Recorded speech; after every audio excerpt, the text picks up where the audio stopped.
كل واحد وركسدا وضيال كسر دواده وركي قدام بيا مقالة الأسعانات حيث دقالة ولي كتاغان دوليت كمقالة الأسعانات حرطة قبل كسول معامل كسومالي لان أيانا عيدا مدي وقبضنا صور وبيسلقا وين جوجا عدي كويا لدوليت كمقالة الأسعانات حرطة قبل كسول عفريا لباتك ساعة وقدام بيا عيدا مدي وقبضنا أيانا كسو قلقلها هيا قوبها عيدا مدى معامل كسومالي لان أي كقسو يهين قبل كسول يضو مانتا عيدا ما آد أترى بدن أو هقامين هيا أحمد موسى أو دالي مدحوينها معامل كسومالي لان أي سو قارين سلقا وين جوجا عديها iyadoo maalmihii ugu dambeysayna ciidamo aad u tiro badan oo tiradooda lagu qiyaasay in ka badan 500 askari ay saldhigga ka goosteen ayna gaareen magaalada Laascaanood ee xarunta gobolka Sool maalmihii ugu dambeysayba waxa isa soo tarahayay tuhunada iyo waliba khilaafka u dhaxeeya saraakiisha ciidamada maamulka Somaliland ee ku sugan saldhigga weyn ee Gooja Cade iyo waliba agagaarka magaalada Laascaanood ee xarunta gobolka Sool kuwaasi oo isku khilaafay dagaalka wajiga labaad ee madaxweyne Muuse Biixi uu diyaarinayo doonaya inuu ku qaado magaalada Laascaanood iyadoo dhanka kalena gurmad xoogan ay maalmihii ugu dambeeyay ku soo qulqulayeen magaalada Laascaanood kuwaasi oo markaas qayb ka noqon doona dagaalka iyo waliba sifaynta ciidamada maamulka Somaliland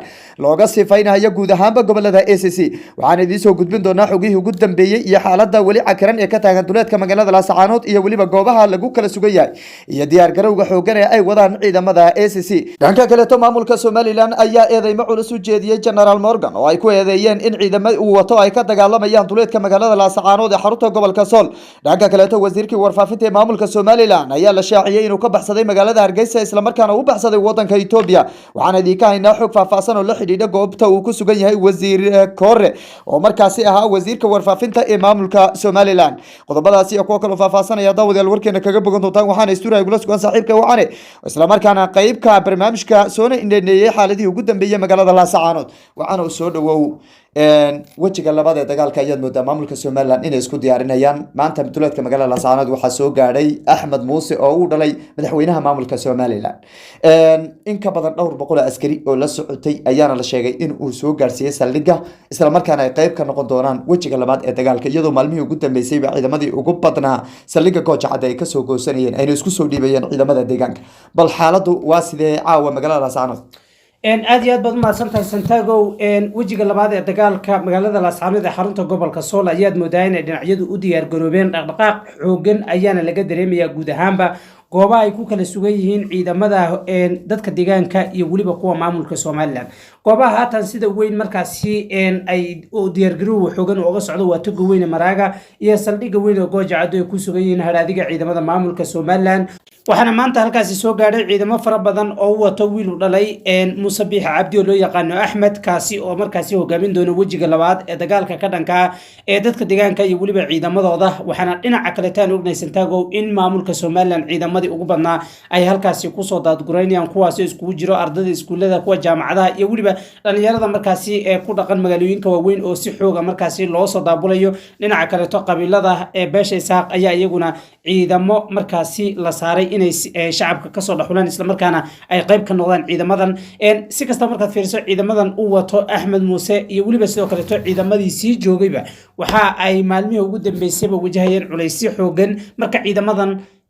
wax ma ka bedel doonaan dagaalka su'aasha iyo waliba sidoo kale su'aalaha inta badan ay isweydiinayaan shacabka maamulka Somaliland ayaa ah in Muuse haduu meesha tagay wax ma ka bedel doonaa dagaalkii lagu xasuuqay ciidamada maamulka Somaliland wahagaag tan iyo intii dagaalku bilowday magaalada Laascaanood waxa soo tarayay ciidamo on lagu soo daadguraynayo gobolka Sool gaar ahaan duleedka magaalada Laascaanood oo maamulka Somaliland mar waliba waxa ay keenaan ciidamo tiro badan ciidamadan xagee ka baxaan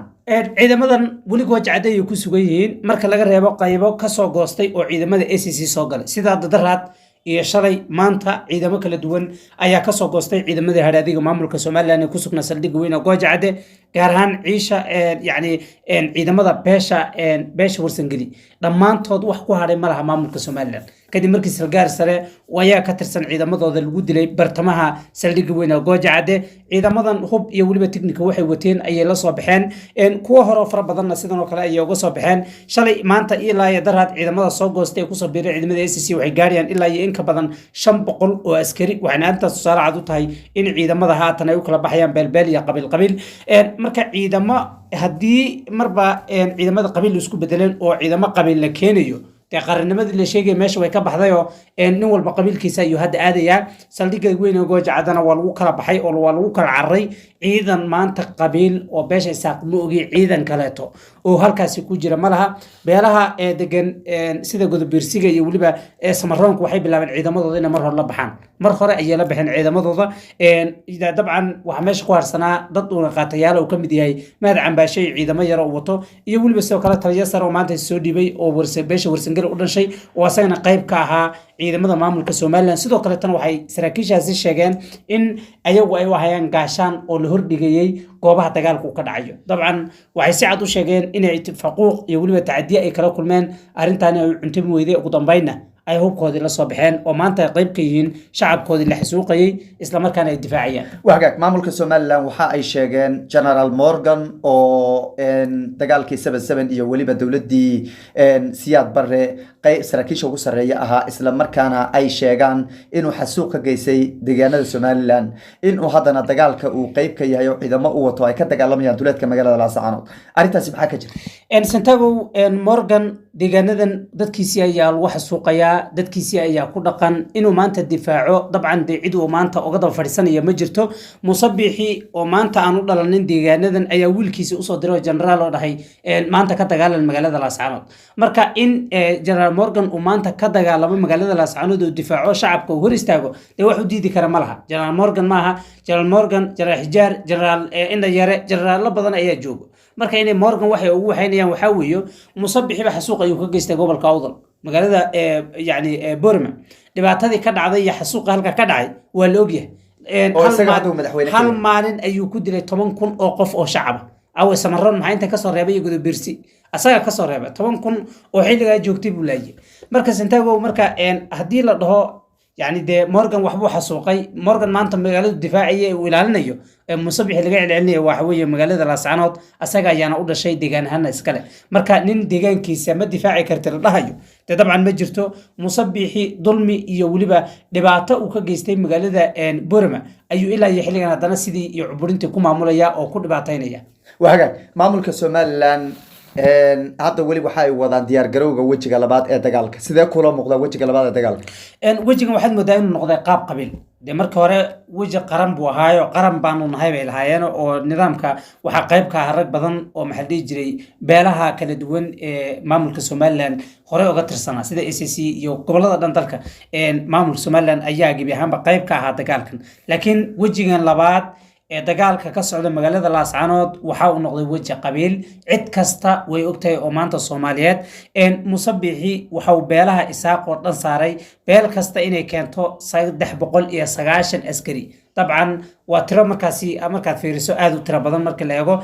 qaar kamid ah beelaha ayaaba hadda waxa la sheegay inay keeneen 500 oo askari oo maanta qayb ka noqonaysa dagaalkan dhowr beelood ayaa haatan iyagu arrintaasi diiday oo sheegay inaysan qayb ka noqonaynin dagaalka iyo waliba xasuuqa dhalinyarada lagu xasuuqay halkaasi iyadoo waliba aan ognahay in dagaaladii ugu dambeeyay dadkii looga laayay ciidamada maamulka Somaliland ilaa iyo xilligan ay meedadkoodii waraabaha cunayo oo wax qaaday aysan jirin sidoo kale tan xaaladda adag marka beelo badan oo diiday way jiraan laakiin in ka badan 4,000 oo askari oo markaasi aan tababar lahayn oo beelaysan oo qabyaaladaysan ayaa hadda la keenay gooja cadde marka dagaalka wajiga labaad ee u dhaxeeya ciidamada ACC iyo maamulka Somaliland Santiago wuxuu isku bedelay mid qabiil waa in cid walbana arrinta ogaato u diyaar garoodo ugu dambeyntii wasiirkii warfaafinta ee maamulka Somaliland wasiir Kore waxa la sheegay inuu magaalada Hargeysa ka baxsaday kadib markii uu ogaaday shirqool halisa oo musabix iyo xukuumaddiisa ay rabteen inay u dhigto xagee ku dambeeyay wasiir Kore Santiago wasiir Kore dhibaatooyin kala duwan hanjabaado iyo waliba sidoo kale weerar joogta oo dhowrkii bilood ee ugu dambeysay uu wajahayay aan ogeynay dhowr mar la weeraray gurigiisa soo joogo soo xafiiskiisa joogo oo soo waliba shaqooyinkiisa asaasiga ah kala duwan ee maamulka uu hayay ku jiro ayaa la weeraray marka arrintaasi markuu adkeysan waayay sidoo kale tan ay noqday shakhsiga kelita ee maamulka Somaliland maanta dhex taagan marka la fiiriyo yani mansab ahaan meesha uu taagan yahay beelaha la xasuuqaya waxa uu u gegsan waayay dhibaatada iyo dulmiga iyo tacdiyada ay geysanay maamulka Somaliland iyo waliba soo kale tahay jabadaha joogtada ee lagu hayo marka waxa uu bilaabay wasiirka hore inuu gabi ahaan halkaas ka baxsado dhowr mar hore ayuu isku dayay inuu ka baxsado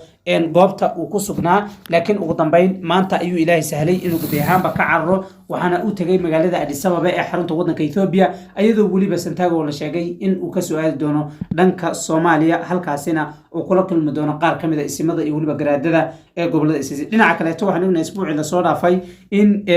yani gudumiyihii golaha wakiilada maamulka Somaliland Cabdirasaaq inuu dhawaan baxay oo asagana uu tagay magaalada Addis Ababa lama sheegin inay kulmi doonaan isaga iyo waliba wasiir Korre laakiin haddana waxa la saadaalinaya in gabi ahaanba wasiir Korre uu si ku laaban doonin magaalada Hargeysa maadaama uu ka badbaaday shirqoolo fara badan oo u dhigan maamulka Somaliland si kastaba ha noqotee wajiga labaad ee dagaalka ka socda magaalada Laascaanood ee maamulka Somaliland ay diyaarinayaan ayay dadku ka cabsi qabaan in dagaalo ka xoogan dagaaladii hore uga dhacay duleedka magaalada Laascaanood ay ka dhacaan magaalada Laascaanood iyadoo dhanka kalena ciidamada SSC ay isku diyaariyeen weerar kasta iyo waliba quwad walba oo markaasi maamulka Somaliland ay ku soo qaadaan magaalada Laascaanood ee xarunta gobolka Sool madaxweynaha maamulka Somaliland Muuse Biixi ayaa mar labaad isku diyaarinaya isla markaana aan wali ka tanaasulin mowqifkiisii adkaa ee ahaa in ciidamadiisu ay gacanta dib uga dhigaan magaalada Laascaanood oo bilii ugu dambeysay ay gacanta ku hayeen ciidamada deegaanka maanta saldhigga weyn ee Gooja Cadde ku yaala duleedka magaalada Laascaanoodna waxaa soo gaaray Axmed Muuse oo uu dhalay madaxweynaha maamulka Somaliland Muuse Biixi kaasi oo ah generaal markaasi dhaqdhaqaaq iyo waliba awood xoogan ku leh gudaha maamulka Somaliland iyo waliba laamaha amniga in ka badan 300 oo askari ayaana la sheegay inuu hogaaminayay sargaalkaasi uu dhalay Muuse Biixi kuwaasi oo qayb ka noqon doona wajiga labaad ee dagaalka waxaana loo sababeeyay ciidamada tirada badan iyo waliba booqashada Axmed Muuse uu ku soo gaaray saldhigga weyn ee Gooja Cadde kadib markii ay ciidamada maamulka Somaliland ay ku jabeen dagaaladii ugu dambeeyay ee ka dhacay duleedka magaalada Laascaanood in ka badan 500 oo askarina ay ka goosteen saldhigga oo markii hore wajiyadii koobaad ee dagaalka qayb ka ahaa isla markaana la safnaa ciidamada maamulka Somaliland 500 askari ayaa gabi ahaanba hubkoodii iyo waliba gaadiidkii dagaal ee ay ku howlgali jireen ula soo goostay ciidamada deegaanka iyadoo lagu soo dhaweeyay magaalada Laascaanood ee xarunta gobolka Sool waana dhabarjab weyn oo markaasi ku imaaday ciidamada maamulka Somaliland iyo wajiga labaad ee dagaalka ay qorsheynayaan Muuse Biixi iyo xukuumaddiisa dawladda wixii ka soo kordho wararkeena dambe ayaan idinku soo gudbin doonaa waxaynu eegi doonaa dagaaladan ay isku diyaarinayaan dhinacyada ee waliba maamulka Somaliland weerarada ay doonayaan inay ku qaadaan magaalada Laascaanood wararkeena dambe ayaan si toos ah idinku soo tabin doonaa tan iyo kulanti dambe intaan ku kulmayna waxaan idinka tageynaa amaan Allah